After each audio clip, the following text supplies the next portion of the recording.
What's up, everybody? We're back for a little turn bark time. I'm the turn. I'm the bark. We're going to be here a long time. Welcome back. Sorry for the hiatus, but we had some things we had to take care of. Yeah, Barker, I guess that's kind of a lead into you if you'd like to share. Season 2, episode 5. Yep. 2020 continues to impress as being like the suckiest year. So we lost Sean Connery, Alex Trebek, and then on that list, in a personal note, my dad passed away on the 15th. So we've been dealing with that. So we've been a little busy on this side of the mountains, but it was good to be able to spend time with him and kind of, ease the transition for everybody in that sense. So we're going to spend a day talking about things that we're thankful for and talk about the holiday we just got done with on Thursday. We're going to talk about Thanksgiving. So sorry again to hear about your dad. I know I got to meet him. Freaking amazing storyteller.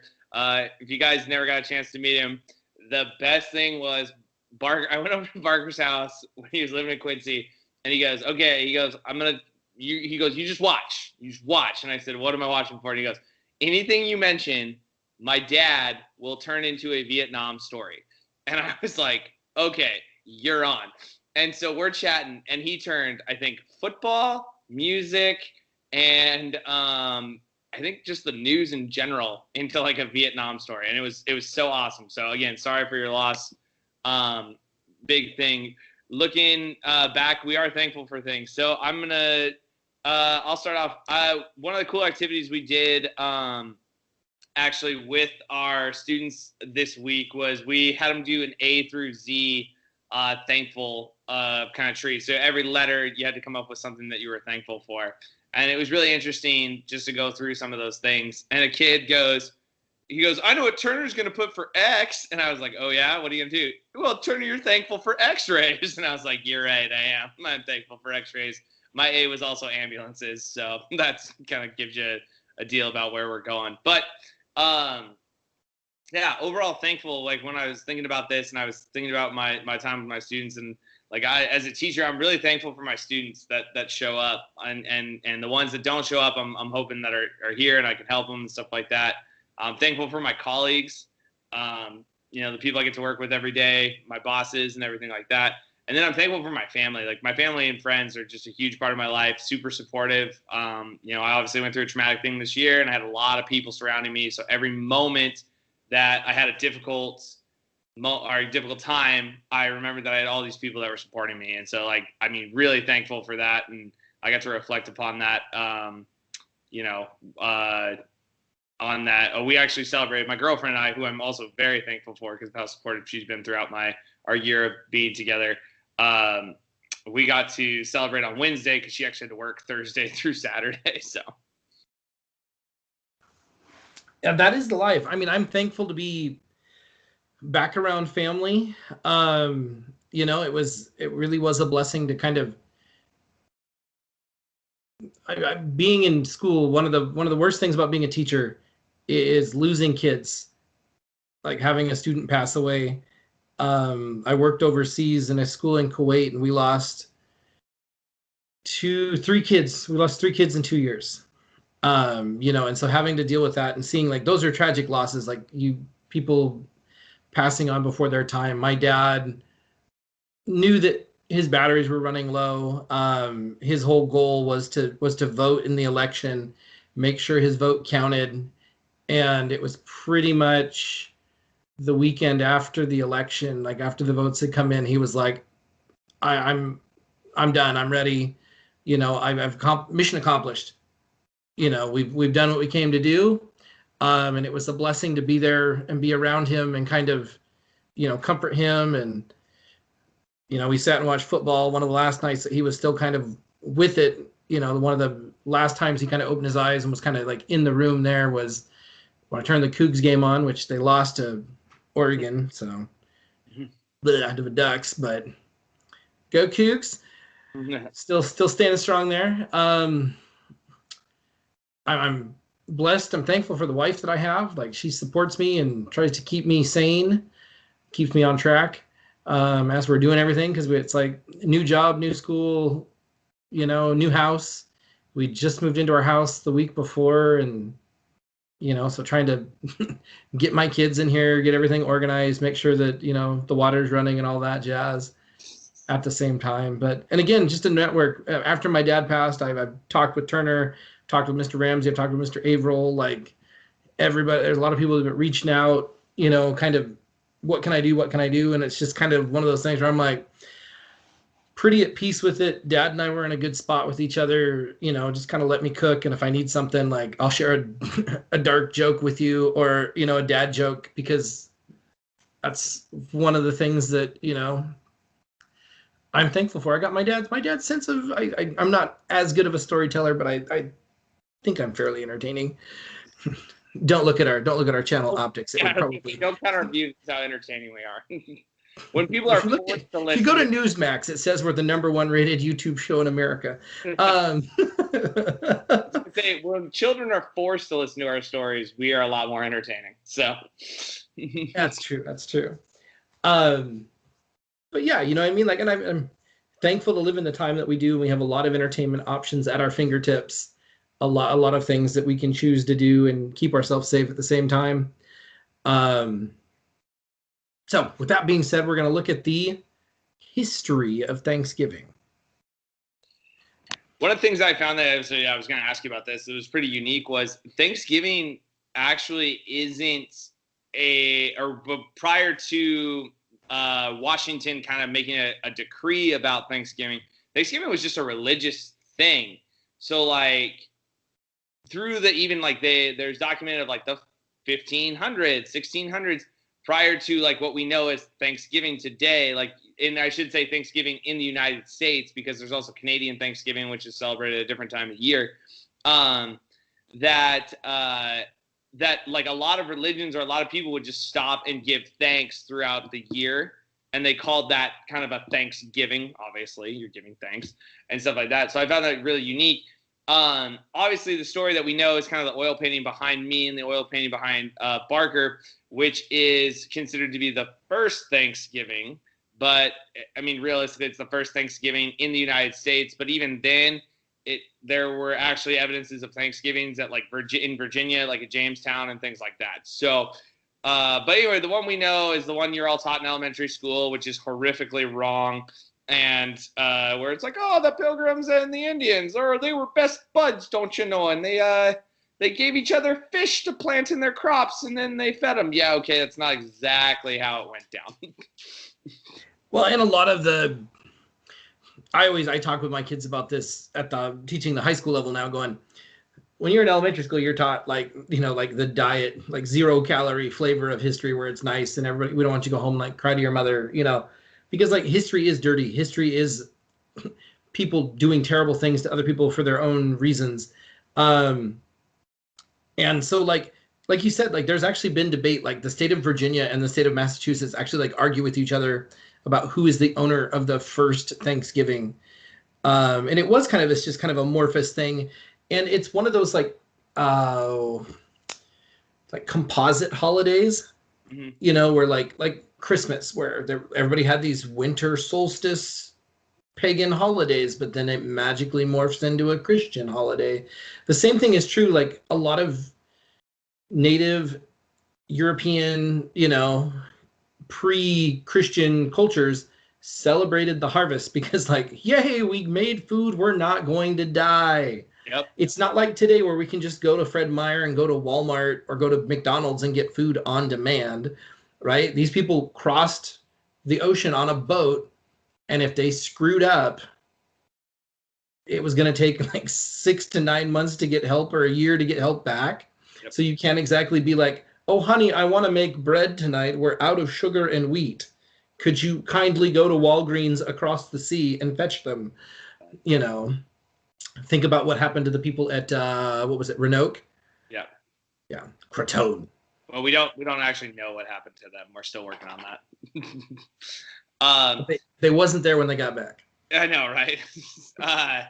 They when we look at this too, and we have this conversation, it was interesting because Washington's like the first person to like presidentially, obviously under the new constitution, which Barker and I can argue at a later debate. Oh wait, we already have.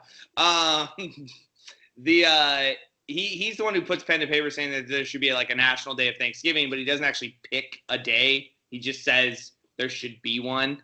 But ironically, Jefferson will break that tradition and say, no, we shouldn't have one. We don't want one. And it doesn't, if I remember correctly, it doesn't really come back to full circle. It doesn't come back into like the mainstream of America until Abraham Lincoln declares that we should have a day of thanks. During the Civil War. Yeah, during the Civil War. So, and then what's crazy is after that, it kind of gets established on that fourth Thursday of November. Last Thursday. Thank you. Last Thursday of November. And then I'm trying to remember. Can you remember what president pulls it? I remember. I don't remember who pulls it back to the third Thursday. And then FDR just throws it out the window for like the years during World War I, like 41 to 43. He's like, no, it'll be the last one again. And everyone's like, what the frick? And they get all confused about Thanksgiving. So you're a little off. Okay, so tell me. Interestingly enough, Lincoln makes the decree that there should be Thanksgiving on the last day of November, or last Thursday of November, because Sarah Josephina Hale, who also wrote Mary Had a Little Lamb, like petitioned him for years, like a long lobbying campaign that we needed a national Thanksgiving holiday. And so Lincoln brought it back, and it was kind of sporadic. It was more of a New England thing, you know, belt buckles, hats, cold weather. And then it was the last Thursday until 39. And then FDR, those who aren't familiar with President Roosevelt, I'll move him over here. Sweet. Oh, that's me. Move him over here a little bit closer to my face so you can see him because we're on the split screen. During World War II, 39, goes somebody, I think people say it was one of the executives at Macy's. Back then, it was bad form for stores to start advertising to sell stuff for Christmas before Thanksgiving. Like, this holiday actually existed in American consumerism at some point, right? We just didn't magically go from like, you know, Independence Day, Halloween, Christmas. And those are just the three holidays, and maybe St. Patrick's Day in there a little bit because, yeah, go Irish. Yep. Not Notre Dame, the actual Irish people. Anyway, so FDR changes it to the second, or the second to last Thursday, which sometimes it's the fourth and sometimes it's the third Thursday. And he did it so that it would increase the shopping season and hopefully stimulate the economy coming out of the Depression, to try and help, you know, businesses out. And so at that point, he makes I think an executive order. Yeah. Back when presidents used executive orders to change holidays. And so 23 states followed and celebrated on the third Thursday, and then 22 states celebrated on the last Thursday. And I think there was like 3 states that did both. And so during this time period, they referred to one is like Democratic Thanksgiving and one is Republican Thanksgiving. Okay. And so like the Democratic one was the one that FDR changed, and then the Republican one was the one that he kept. And so he did that in 39, 40, and 41. Okay. And then in 1941, in October of 41, there was a joint resolution of Congress back when bipartisanship happened. Yep. And what they did is they made a joint resolution that said it will be the fourth Thursday. So instead of counting from the back to the front, because sometimes there's 4 weeks in 4 Thursdays, or sometimes there's 5 Thursdays. Yep. They just said, look, we're going to count from the front. It's always going to be the fourth Thursday in November. So there's a rule, right? Yep. The Muslim world could learn from this, living overseas in a Muslim country where Eid, and they're like, we're going to take a 3-day holiday, and it could start tomorrow. It could start in 2 more days. We don't know. The benefit is they always err on the side of more vacation. So good. No shade being thrown. Nope. I loved it. I was thankful for being there. So, but anyway, so after 1941, they pass a law saying that it will be the fourth Thursday, and Texas holds out until 1956, celebrating if there was a what was it, penultimate, right? Yeah. I believe is what the word, the big fancy word. I was like, ooh, that sounds really fancy, and it really just means 5 weeks. But so if you want to go home and sound super fancy, today's episode of Turnbark Time is brought to you by the word penultimate. 5 weeks in 1 month. Yeah. But anyway, so Texas like fought the good fight until 1956. And then pretty much everybody's come around. Like, but it's just one of those weird things growing up. You're like, oh, it's always been the fourth Thursday. And it's like, no, it really hasn't. No. As well as some of the other traditions that we put with this. So like I think back to like the food, like the turkey. Right. They probably didn't eat turkey at the first Thanksgiving. They didn't eat pumpkin pie. They'd run out of sugar. Yep. They didn't eat mashed potatoes because potatoes didn't exist in New England yet. They were still in Mesoamerica, Central America, had not been brought up to the north. But, Stuffing could have been a thing. Yeah, they could have had stuffing. But I don't know if that would have been the use of it. Again, what I've read is a lot of it has to do with like a lot of the food that was at the first Thanksgiving. If we're talking the one in what was present day Massachusetts, we're talking about a lot of Native American foods, like things that would have been the Native Americans would have showed them how to make. There might have been some Anglo-Saxon food, but probably not. A lot of veal, a lot of seafood, some corn. Yeah. Hardtack biscuits. Yeah. Just basics, the succotash, those types of things. And yeah, when you're trying to survive and not die, you don't exactly go all out. And marshmallows didn't exist, so you couldn't put them on top of yams. Yeah. And cranberries, I was reading something, they're like, they probably didn't eat cranberries because they didn't have sugar. Yeah. So, and the natives would actually use cranberries to dye clothing and stuff because it makes a red dye. Right. So, and what's interesting here, like about this is this is where I'm going to start going kind of down a different view of it. Is Thanksgiving has this friendship gathering, right? It's they put aside their differences, they broke bread. That's just not the case.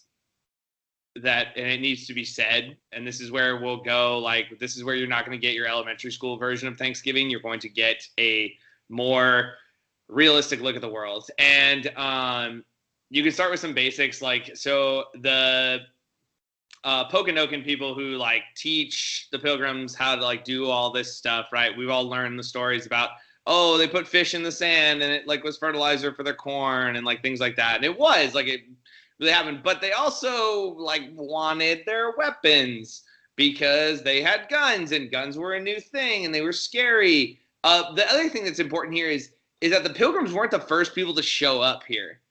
And we can go, I'm trying not to go down too many rabbit holes at once, but the Pilgrims, as we know them, we call them Pilgrims, but they're more like historical term. We call them separatists. They wanted to separate from the Church of England, and that's a whole nother story that Barker and I can go down, and we love telling our version to our students and everything about King Henry VIII. But anyway, they wanted to separate from the Church of England, so they come over. However, they are not the only people on the boat. The Pilgrims make up about half. And the other half are people who want to come to the New World. And so the people have been, the Native Americans have actually already been wiped out by European visitors. They've contracted the disease smallpox, which again has been eradicated in the world, thanks to the World Health Organization. And so these people don't want enemies, but they also know what Europeans have and are capable of in terms of firepower. And so one of the things they push for is to help them wipe out a rival tribe that doesn't like either of them. And it works. And we celebrate 3 days of feasting after that. So, yeah, we're going to murder another tribe and then we're going to have food. I'm so thankful. Barker. Well, and it's one of the other things, too, is that it kind of makes it seem like Native Americans are like leprechauns, like they don't really exist anymore. right? Like once upon a time there were Native Americans and they were super friendly, and it was like you said, like no, like they weren't being friendly just for the sake of being. They weren't like this ignorant person who showed up and was like, I'll just be friends with everybody. And it was like, no, they showed up and they had agency. They were like, we understand you guys have better technology. We're really struggling with manpower right now and we're down. You guys can help us achieve our, our motives against other tribes, like you said. And so like one of the things is like we just the way that we depict it makes it seem like it's just kind of this kumbaya setting when it's like, no, Native Americans understood what was happening when the English and the French showed up and the Dutch, and they didn't just, like the idea that, oh, well, they sold their land for beads. And it's like, no, you gave them beads and stuff that they could turn into other products, and they let you buy somebody else's land. So they didn't lose anything, right? It'd be like me selling your house to somebody else, and, you're not getting paid. Somebody else is going to come invade your house, but I made some money off of it. Good for me. And if I don't like you, like, more the better, right? They're not going to do it to people that they're their own land or their own people, their allies.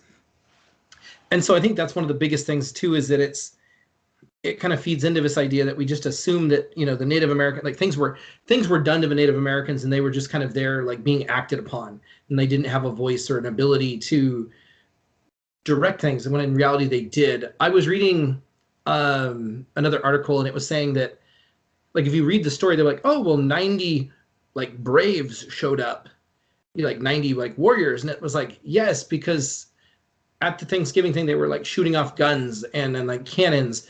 And so the natives were like, are we going to war? And so they like sent like men just in case there was a fight. Right. And I think there was only like 50 like pilgrims left. Yeah. And so they sent two warriors to every one pilgrim left. And then the pilgrims were like, oh, no. When we're happy, we shoot guns too. Mm-hmm. Right. America. Yeah. And then I think one of the other things is in 1637, during one of these feasts, it's kind of in Massachusetts / Connecticut because it was all connected at one point. Ha ha ha ha. Didn't mean to make a pun about Connecticut being connected, but anyway, they have a celebration. They bring the men to the celebration, and then they send like other settlers to wipe out like the Pequot, like women and children and old men, and like, I mean, they use it as a way to kind of like pull one over on the natives. And it wasn't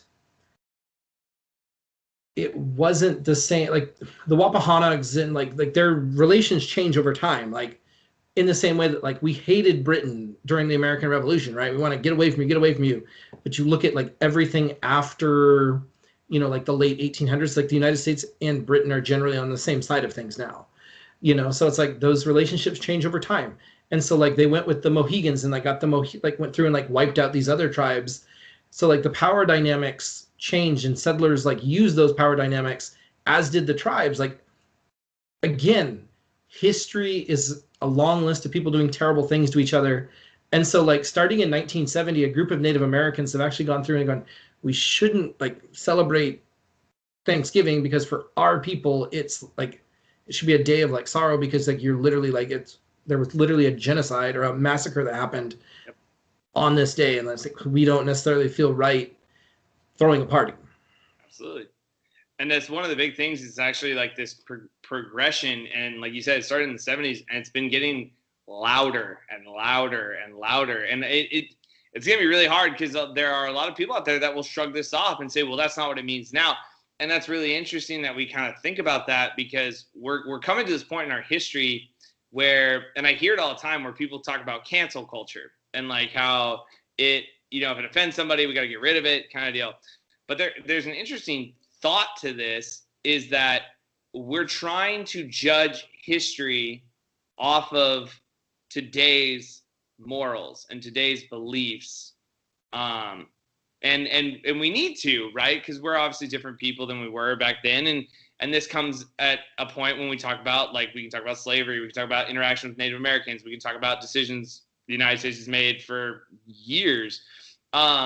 But I saw it today I saw it when I was rewatching the Macy's Thanksgiving Day Parade. They actually had a whole indigenous section in that parade, like focusing on those people and everything like that. And does it mean we need to get rid of Thanksgiving? No, but our story probably needs to be recentered, right? We have this, we all got it. I mean, I don't know about you, but I remember every year it was, you got to make a little headband and you got to make a little feather and you put it in your hat, or you made the buckle hat and the pilgrim hat and you got to wear it. And that was it. And that was elementary school. And what's crazy is when we learn it like that, I heard this from John Oliver and I thought this was really interesting, is you have to unlearn that history and you have to come in and get the real one. And so, I mean, that's the big thing. I'm not saying get rid of Thanksgiving by any stretch of the imagination at all. I'm just saying you need to pay attention to what actually happened and what this represents for people who are not yourself. We're seeing a shift where kind of the old adage in history is that the winner gets to write the history. And so when you look at the U.S. history, who's won? And it's like, right, the white European or Caucasian population has pushed the narrative, and it's largely a Protestant from England narrative. And when you look back at the history of like when were these big pushes being made to bring Thanksgiving back, the Civil War, what was happening? Well, you had a lot of like Eastern, or you had the Irish coming who were Catholic, and you see another push after that as more Eastern European, like Orthodox and Jews are coming in. Like there's another big push to go back to the traditional Protestant foundations of America, so it's kind of this like almost like a little bit of a nativist cycle, in the same way that when you look at when were the Confederate monument, I'm not trying to make a parallel here, but you look at like when were Confederate war monuments put up in the South, it wasn't directly after the war. It was when like people were talking about giving like racial equality, and it was all of a sudden we got to honor tradition and push this back up. So like, how do you crush like a sub narrative is like by reinforcing the dominant narrative. Yep. And so I guess one of the big pushes in history right now is that we're trying to broaden and trying to learn more perspectives and trying to invite more perspectives in and teach people just to be able to look at all these perspectives and kind of go, what's the best overall picture we can make? Yep. Right? Like we want to try and teach history, not myth. Yeah. And unfortunately for a lot of like, as that changes different generations, like in the same way that math changes, right? History can change. That was one of the things I kicked my year off with my students with, is can history change? And like kids were like, well, you can't change what happened in the past, but they go, you can change interpretations, or if we find new information, right, that can change what we know, and what were the motives behind what was being done. So I think it's kind of an important detail to keep in mind. One of the overarching things about Thanksgiving that is coming out is that a lot of like immigrant families to America celebrate Thanksgiving. And like, I don't think of Thanksgiving as being like one of the church holidays, right? I don't see it as a religious holiday. I see it as a very secular holiday. Yeah. And Kennedy kind of bridged the gap between like Virginia, because like the people from Massachusetts said it was more of a religious thing because the Pilgrims were more religious than the Virginia Company, who was like straight up cash money, dollar bills, y'all. Tobacco. And so they were like, it was a secular thing. We were just happy we didn't die and we got to America. And so like in 1963, Kennedy was like, hey, like we all celebrate this for a variety of different reasons. And so like they've interviewed like, Latinx, Asian American, Black families in America, and said, hey, like what does Thanksgiving mean to you? And like the overarching theme is that it's like being thankful, being around family, and like sharing like a bountiful harvest. And so it really is like one of those, it's kind of become like a very secular holiday in the sense that it's not tied to like one religion or another. And like being thankful is kind of an overarching norm in society. And it's about positive mindset, right? And so like I've really been pushing that with my students because we thought we were going to come back to hybrid and then we didn't. And so it's like, how do you get them, like, don't focus on all the negatives. If you just focus on negatives, you're gonna have negatives, and it's like we can't be ignorant of like bad things that have happened. We've got to try and figure out like what can we do to make this, if we're going to keep this holiday, what makes it the best possible holiday for as many people as possible. Yep. That's well said.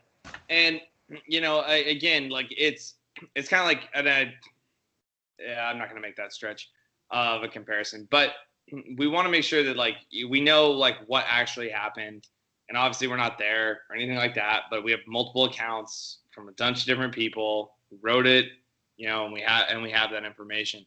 So again, like when you are celebrating Thanksgiving, just remember like it's less about the Pilgrims and the Indians, or the Native Americans, I should say, or First Nations, which is actually the term I prefer, but I don't know if they prefer it, so that's probably where I'm going to go in half and half. But it's less about that and more about, like what Barker just said, where it's what does it mean to you here and now? And we've got to be like, there's a lot of like tradition. So like turkey, right? We're familiar with turkeys. So this is actually like, I've always wondered, like, there's a country of Turkey and then there's like turkeys, but turkeys don't come from Turkey. So why are turkeys called turkey, or why is turkey, you know what I mean? And the reason for it is, because I'm a nerd and I like words, is that, right? And we push this narrative like, well, they had turkey there. And it's like, no, turkeys are generally, turkeys are all across, like, in almost, I think, every state, every contiguous, right? That's for the lower 48. Yeah. Right? Not Alaska because it's too cold, and not Hawaii because they don't fly coach. But turkeys are everywhere now. But when they first arrived here, so on this side is what the American turkey. Over here is what's called a guinea fowl. And the guinea fowl is from Africa. And when people first arrived, they thought, when they started like bringing turkey, like these birds, to Europe, they thought they were getting these birds from Africa. And these birds would often come through North Africa, which was controlled by the Turks. And so they were called turkey cocks or turkey fowl, or turkey chickens. And so eventually, like, or Turkish, you know what I mean? And so like these got called, oh. So like everybody just assumed that these birds were coming through like Turkish areas. And so they got called turkey cocks. And eventually like they just dropped like the other name and they just became turkeys. So even though it's an animal that's native to North America or to the Americas, it's named after a country in like Eurasia, because it really is in both. Yeah. You know what I mean? So it's really ironic that like, why do we call it what we call it? And like a lot of people today go, oh, well, every year the president pardons a turkey. Actually, 2 turkeys. Yeah. Like they've always done that. And it's like, no, they've only done it since the first time it was actually pardoned was in, I think, 87. Reagan did it as a joke, either 87 or 88, because it was the Iran-Contra thing. And he tried to lighten the joke by saying, oh, well, instead of pardoning Oliver North about the Iran-Contra controversy, he's like, I'm going to pardon this turkey. Yeah. And so George Senior Bush is the one that made it into a tradition and set the precedent of making it every year when the turkey showed up. He was like, we're going to pardon you. Like JFK, before Reagan said, I'm not going to eat the bird. And then they started sending them to like petting zoos and like to other farms to live out their last, like they only live for like another year, like dark things that they don't tell you at school. Yeah. But the turkey doesn't die there, but they die within a year because they're huge. Like that bird weighs like over 40 pounds. Yeah. And they're not supposed to. No. Native, like wild turkeys don't weigh that much, right? Commercially grown turkeys don't fly. Too fat. Yeah. Right? Like me, I don't fly. I'm too fat. I've seen you fly. But anyway, just kind of bring it back around. Like, understand that like the perception that we have about certain things. Like the other one I was curious about was Black Friday. Right? Today's Black Friday. We're filming on Black Friday.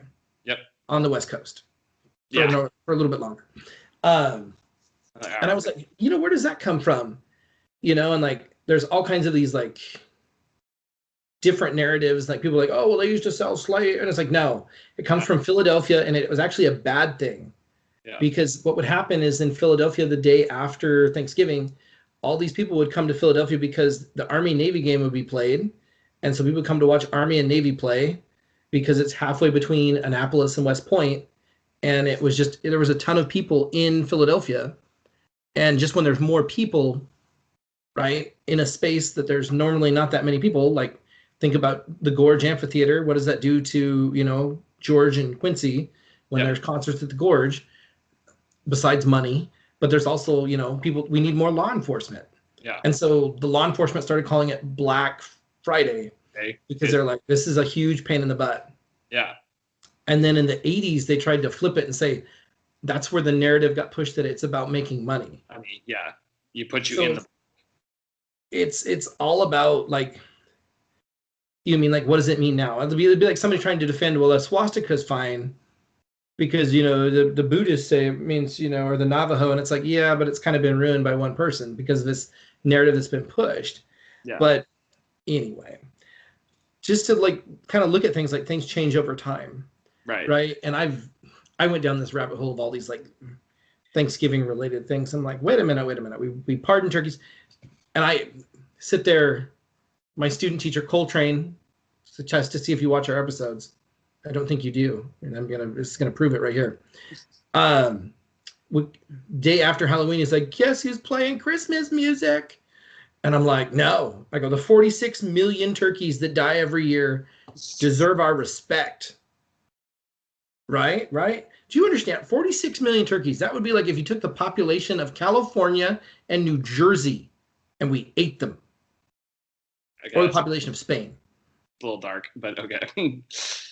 People need analogies, just like when we talked about chocolate, and I was like, you eat like a wiener dog worth of chocolate. Yeah. Right? It gives you a physical thing that you can kind of like imagine, right? That'd be like, that's the largest state. California's the largest state by population in the country. Yeah.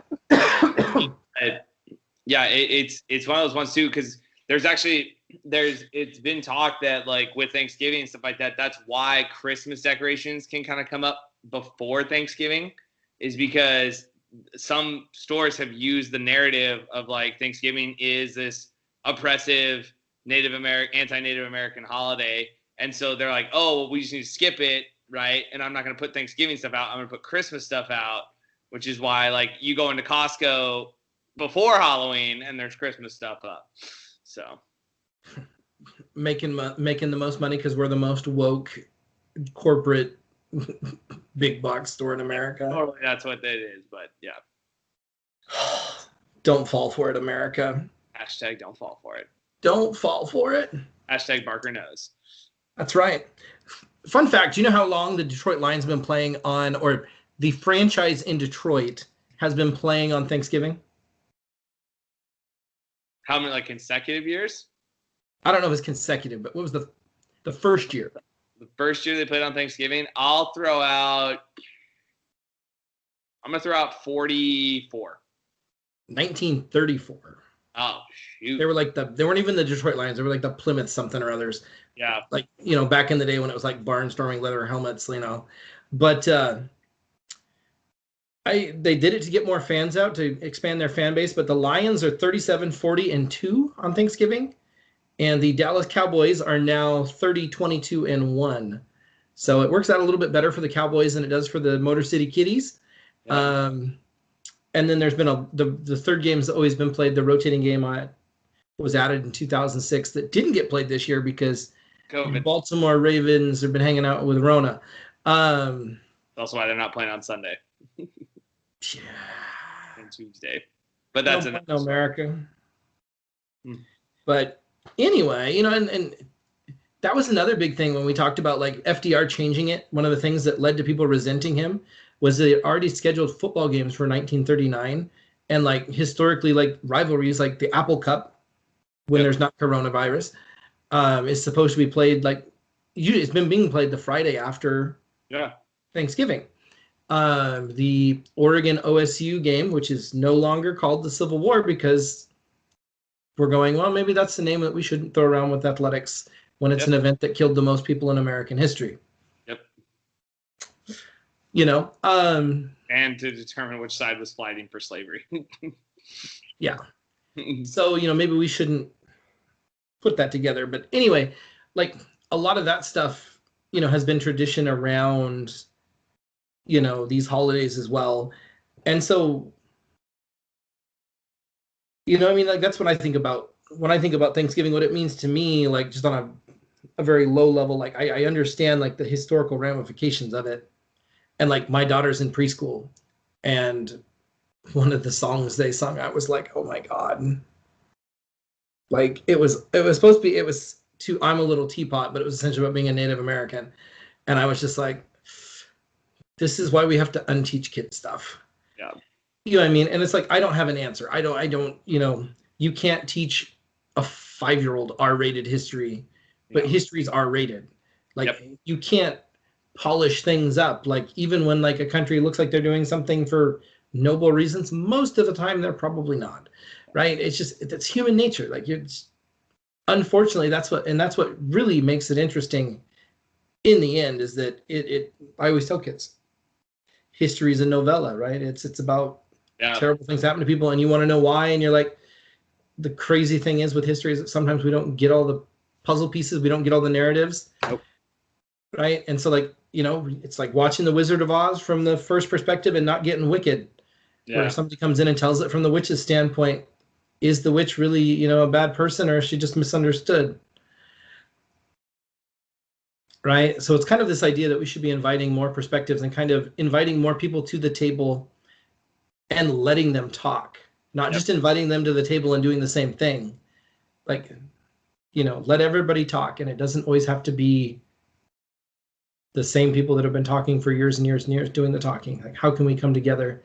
And I think that's another important piece, is like, how can we air our grievances but still like find a way to coexist? And I think that's one of the things we've been struggling with, is like, if you don't agree with your neighbor, like, do you just never talk to them again? It's like, no, you can't do that. That's not realistic. So got to find a way to be human to other humans. Well, it's just being empathetic. I mean, that's just the biggest thing. And we can go down this, we could talk about this for another hour. But I don't think our fans want to hear that. What few fans we have left that watch this video. The 5 few that are left, we appreciate you. Yeah. But it's just that we're in an area right now where we feel like we have to be right or we're wrong, and that's just not the case. And I'll go back to, and I'll kind of end this, my thought with this is that I think it's Socrates that says it's Aristotle. My apologies. Aristotle. The mark of an educated mind is the ability to entertain an idea without accepting it. And that's just kind of like where you're listening to those people. You're not just waiting for your next argument, your next counter to whatever you're saying. And again, if you disagree with us on this video, that's fine. You're entitled to that opinion. We've done the historical research and things like that. If you bring it some new evidence to us, that's fine. But just listening, and not listening to argue, but listening to listen, is the biggest piece. So that's all I have for today. And make sure that your evidence is vetted from a legitimate source. Yep. And is actually evidence, and not just something that you saw shared on a meme, because memes don't stand up in court. Not trying to be political, guys, but like at a certain point, like it's great to question. Yep. But when I don't know what, getting to a point where people are questioning everything, like, is this table real? I can see it, I can touch it, but is that a lie? So it's like, at some point you have to be able to accept things that are happening, and like, I accept things are happening that are outside of my direct experience. Yep. And I have faith that they're happening. Yep. You know what I mean? So that being said, have a little faith in humanity. Sometimes you win, sometimes you lose. Yep. Be a good person, I don't know. You're right. You're on track. My dad's kind of parting thoughts in the last couple of days before he kind of went nonverbal was this idea that he's just like, with politics and stuff, he goes, I don't want to argue. It's done. He's like, I just want everybody to get along and move on. Get along and move on. So, honor Dad's last comment on the political spectrum. Amen to that. I can't think of an argument against that. So, well, ladies and gentlemen, that's our show. We don't know if or when we'll record or what we'll record on next, but we're hoping to steady stream of timeline back on top. And other than that, I have a good night, everybody. Oh, sorry, I went early. Gosh, Lee. But until next time, I'm the Turn. I'm the Bard. And we're going to be here a long time. Have a good night, everybody. Be safe. And be well.